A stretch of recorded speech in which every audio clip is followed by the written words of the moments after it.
How you doing, man?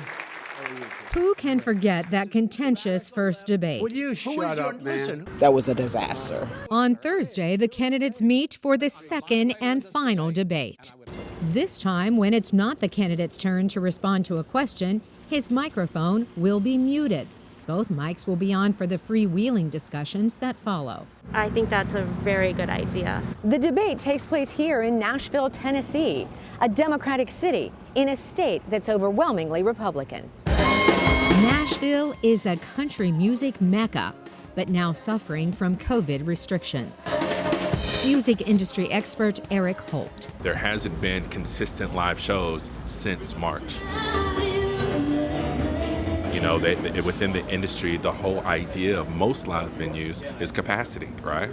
Bodies together. That's part of the live music experience. And because of COVID, we don't know when the end is. There's no hard date. COVID is also on Tomeka Johnson's mind. Because of it, she homeschools her children. She's an undecided voter who will watch the debate for answers on the vaccines, just a lot, how it will affect the children, when they go back to school. The coronavirus has changed Allie Goldsmith's mind. She voted for Donald Trump in 2016, but will walk away from him this time. He really has not shown great leadership in terms of how he's treated the pandemic itself. Faith is what's guiding church leader Efraen Ureas to vote for Donald Trump. I have valued what Trump says, like abortion is committing murder. And we all have a right to life. Trump also has Debbie Cook's vote. Joe Biden's been up there for 40-something years and hasn't done anything. What do you think he's going to do now? But will this final debate change any voters' minds? Not for 40 million Americans. They already voted, shattering early voting records. I voted the second day early voting. Bob Bernstein owns Bongo Java, the oldest coffee shop in Nashville. Biden got his vote. Curing COVID will fix the economy.